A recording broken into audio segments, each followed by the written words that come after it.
കൊട്ടാരക്കരയിൽ പ്രണയം നടിച്ച് വിദ്യാർത്ഥിയെ മതം മാറ്റാൻ ശ്രമിച്ച സംഭവത്തിൽ പരാതി നൽകിയിട്ടും നടപടി ഉണ്ടാകുന്നില്ലെന്ന് പെൺകുട്ടിയുടെ അമ്മ.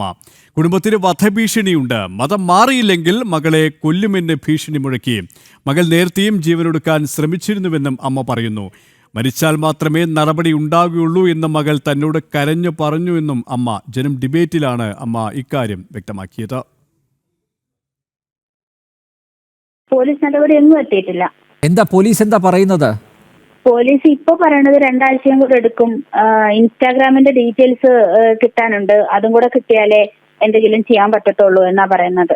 അപ്പൊ നിങ്ങൾ കൊടുത്ത പരാതിയിൽ പോലീസിന് വിശ്വാസം ഇല്ലാന്നാണോ? നിങ്ങൾ സത്യമല്ലേ പറഞ്ഞിട്ടുള്ളൂ പരാതിയിൽ? ഞങ്ങളെല്ലാം സത്യസന്ധമായ രീതിയിലാണ് കംപ്ലൈന്റ് കൊടുത്തിരിക്കുന്നത്. മാത്രമല്ല വധഭീഷണി ഉണ്ടായിരുന്നു എനിക്ക് മക്കൾക്കുമെതിരെ. അതുൾപ്പെടെ അതിന്റെ കോപ്പി ഉൾപ്പെടെ വെച്ചിട്ട് കംപ്ലൈന്റ് കൊടുത്തിട്ട് പോലും ഇതുവരെ ഒരു റിപ്ലൈയും ഞങ്ങൾക്ക് കിട്ടിയിട്ടില്ല സർ. എനിക്ക് ഇപ്പോഴും അങ്ങനെ ഒരു തോന്നല് എന്റെ മനസ്സിലില്ല സർ. കാരണം ആ കുട്ടിയുടെ ആത്മഹത്യാ കുറിപ്പിൽ ആ കുട്ടി എന്താണോ എഴുതിയിരിക്കുന്നത് അത് തന്നെയാണ് എന്റെ മോള് ഒരു ബുക്കിനകത്ത് ഇവിടെ കഴിഞ്ഞ മാസം 15-ാം തീയതി ഡേറ്റ് എഴുതി വെച്ചിരിക്കുന്നത്.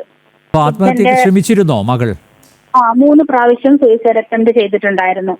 ഇപ്പോഴെങ്ങനെയുണ്ട് മകളുടെ അവസ്ഥ? എന്താണ് ഇപ്പോ അവള് ഓക്കെ ആണ്. പക്ഷെ ഇന്നലെ എന്നോടൊരു ചോദ്യം ചോദിച്ചു സാറേ. ഇന്നലെ മറ്റേ സോന എന്ന് പറയുന്ന കുട്ടി മരിച്ചതും ആ കുട്ടിയുടെ ഒരു വീഡിയോയും കണ്ടപ്പോഴത്തേക്ക് എന്റെ മോള് ചോദിച്ചൊരു ചോദ്യമുണ്ട്. ആ ചേച്ചി മരിച്ചത് കൊണ്ടാണോ പ്രതിയെ അറസ്റ്റ് ചെയ്തത്? ഞാൻ മരിക്കാത്തത് കൊണ്ടാണോ അയാളെ അറസ്റ്റ് ചെയ്യാത്തത്? ഞാൻ മരിച്ചു കഴിഞ്ഞാൽ അറസ്റ്റ് ചെയ്യുമോ അമ്മ എന്നൊരു ചോദ്യം എന്റെ ചോദിച്ചിട്ടുണ്ടായിരുന്നു.